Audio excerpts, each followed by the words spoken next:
What? No Transcension Pros needed? These two have just become the best unit in the game.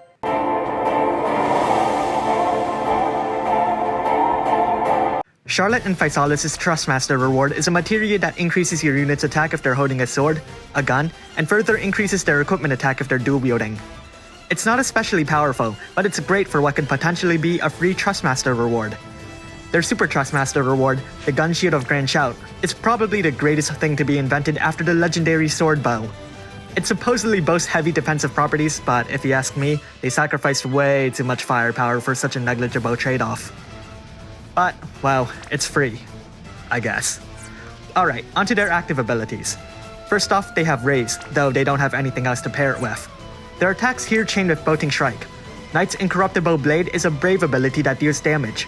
Shining Punishment lowers the enemy's light resistance by 120% and lets the pair deal light damage. Strongest power-up is actually a fairly average power-up, with a 250% boost to attack and 150% boost to their limit burst damage. Shield Volley Shot is a weaker brave ability, though it can grant your team a 40% general mitigation buff. Strongest Crippling Shot is actually the weakest Crippling Shot, though 75% attack and magic break isn't exactly terrible. Strongest Shooting Shot isn't even a shot, but a 40% physical and magical mitigation buff is pretty good. Full Charge Bullet deals increased damage to break gauges with a gun. Special Defensive Physalis Bullet is actually pretty good, if it weren't for the fact that you can only use it once. It's a 60% general mitigation buff and a 5000 HP barrier that lasts for 4 turns. Onto their passives. They have an innate boost to their limit burst damage. With their Trustmaster reward or Super Trustmaster reward equipped, they'll gain some light and ice resistance alongside a boost to physical evasion. They'd prefer to dual wield, but at the same time, they have a powerful avian killer that's dependent on carrying a heavy shield. Well, I guess you'd prefer dual wielding more often than not. Regardless, they prefer to carry a gun for an extra boost. Finally, their limit burst. It's a single hit attack that partially ignores the enemy's defense. It's actually quite powerful, though it's still outclassed by many of the shiny new units. Time to change forms. I'm not sure what happens here, but it happens. Their Brave Shift doesn't have a turn duration, though it does have a 2-turn cooldown. Onto their active abilities. Chaining Punishment is a self-chaining tag brave ability. Punishment Tag is a stronger tag attack. Unfortunately, you can only use it twice. Their passives are basically the same, though really only on the surface. Now you want to make sure that they're holding a sword, and you won't have to think about that 200% killer boost at all because it's non-existent. Finally, their Limit Burst. Protector's Bayonet is a self-chaining tag attack that deals damage. Alright, now to talk about their brave abilities.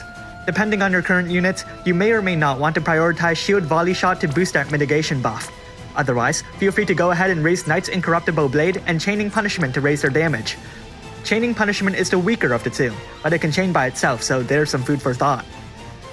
Now to make a damage rotation. On turn 1, activate their Brave Shift, cast the strongest power-up, Shining Punishment, and Knight's Incorruptible Blade.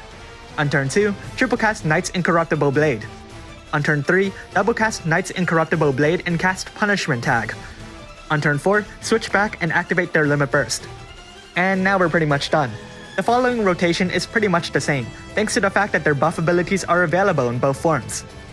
So how good is Charlotte and Physalis? Surprisingly, they're actually pretty powerful, beating out a huge batch of older Neo-Vision units. However, they also have some underlying detriments, namely the lack of any killer buffs.